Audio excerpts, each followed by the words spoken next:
In this video, I'll show you how to finish the story for Liberty Falls Black Ops 6 Zombies. First of all, you'll need to get both the jet gun crafted and the LTG. I've covered these previously, but I'll show you how to craft them now. Skip ahead if you know what you're doing. Where you spawn, you'll immediately have a motel in front of you, and upstairs, the second door should explode open with zombies inside of it when you go near it. You'll need to do this to activate the first part of the jet gun crafting, which you'll see the crafting table for just inside of this room. From this room, you'll then need to head across and collect 3 items in no particular order. For me, I bought this gate, then further on this gate, which allowed me access to the flower shop. At the flower shop, you'll find a tap just in front of it, and you'll need to grab the handle off the top using your interact key. There's no prompt. Then take this key all the way across. The quickest way is through the bank to the bowling area. Inside of the bowling area, you'll be able to hit the panel on the side, put the sprinkler's handle there, and you're able to start cranking it. This is going to take a lot of time, so if you're doing this solo, have decoys or monkey bombs with you. Otherwise, have your friends protect you. Eventually, when you're done cranking this thing for ages, it'll drop you an item on the floor, the water pressure gauge, and with this, we can head across to get the next item, which will be a handbrake. So, unlock your way up to the church. I went up these stairs, and in the graveyard just next to the church, you'll need to hang around in this sort of middle area until the groundskeeper spawns. When you kill this special zombie wearing different clothing, he'll drop you the Toolshed key.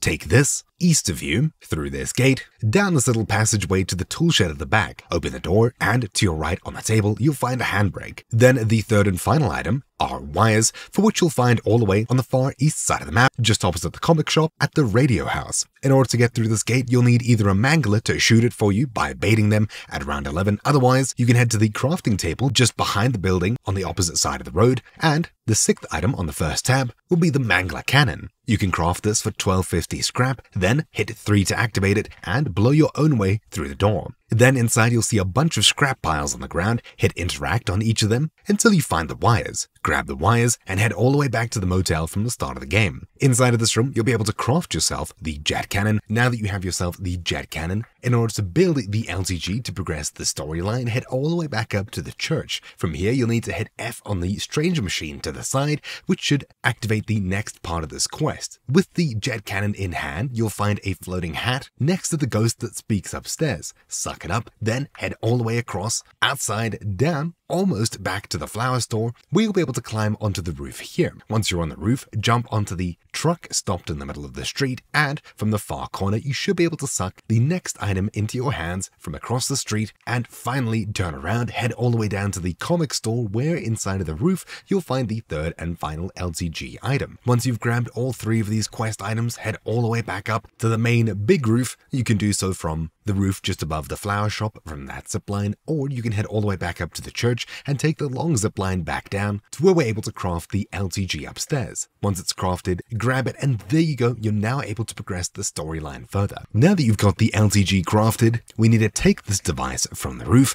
and put it down right in front of the comic book store underneath this rift where the lightning's coming from, and you'll essentially need to protect the point for a minute. If you fail this, you'll need to finish the round and activate it again next round to try again. Once it does finish, a bigger monster will spawn, either a mangler or an abomination. If you're lucky, it'll be a mangler. Those just seem a bit easier, and you'll need to keep this named mini-boss alive, at least for now. You'll need to find your way all the way back up to the church once more, and inside of it, from that same machine, you'll find a canister is sticking out. You'll need to hit F to grab it. For me, I had to stand in a relatively specific spot, somewhere outside just in front of it, to grab it. Then you'll need to find a place to put it down and kill that big mini-boss enemy in a small radius around it. So you can put this anywhere on the map. That's why we needed to keep him alive, just for a little bit, and kill them next to it. The easiest way to do this is to use these shock traps around the map or similar traps, put it down near the center, as it'll slow down the abomination or mangler, allowing you to kill them much closer to where you need to be. So that's it. Once you manage to finally take them down, you'll need to grab the canister. You'll have a minute and a half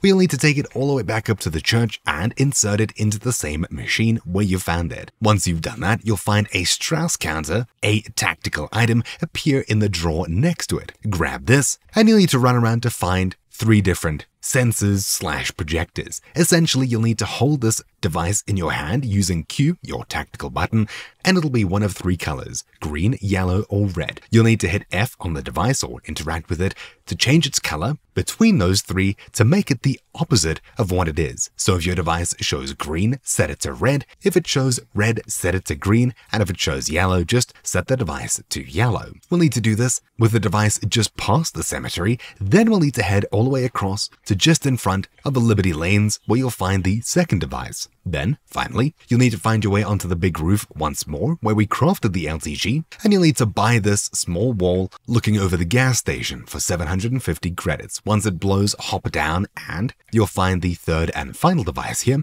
Set the color, and once you have, wait a few seconds, then lasers should start going out all the way to the gas station just to the side of it, where you'll find this device that previously hurt you if you got close. Now, once it pops in a few seconds, you'll get yet another canister. Take this, and with this canister in hand, you'll need to run past the first rift where you put the LTG device and pick it up by interacting with it, then head all the way up to the cemetery next to the church, where we can do the same exact thing with the next rift. So hit F to spawn in yet another mini-boss, after keeping it safe for a whole minute once more. Then, while this mini-boss is alive again, you'll need to put down the canister and kill the abomination or mangler nearby. Again, we'll use the same technique of the shock trap to slow them down and get them down in just the right position, and assuming that you've seen a wisp of energy move from the beast that you just killed to the canister, then things have worked well. You may not know that anything's actually happened until you pick up the canister and your counter starts. If the counter doesn't start, then unfortunately you'll need to end the round and do the same, protect the thing the next round, spawn in another beast after that, destroy them near the canister, and then hopefully it should be charged properly. Take it all the way back up to the church once more, place it into the same strange device, and now you're done. This will start a vote to enter the final phase of Liberty Falls, where you're able to complete a boss battle and win. This is going to be super hard, so make sure you're prepared and don't rush into it. You can start this vote again later, or just leave it going until you're ready. It's going to be super dangerous, and you'll be locked inside of the church. It's super claustrophobic with tons of zombies. Anyways, without spoilers, that's really it for this quick video. Hopefully you found it useful, and again, you'll find guides linked down below for even more Call of Duty Black Ops 6 Zombies content. My name's been Troubleshoot, thank you all for watching, and I'll see you all next time. Ciao!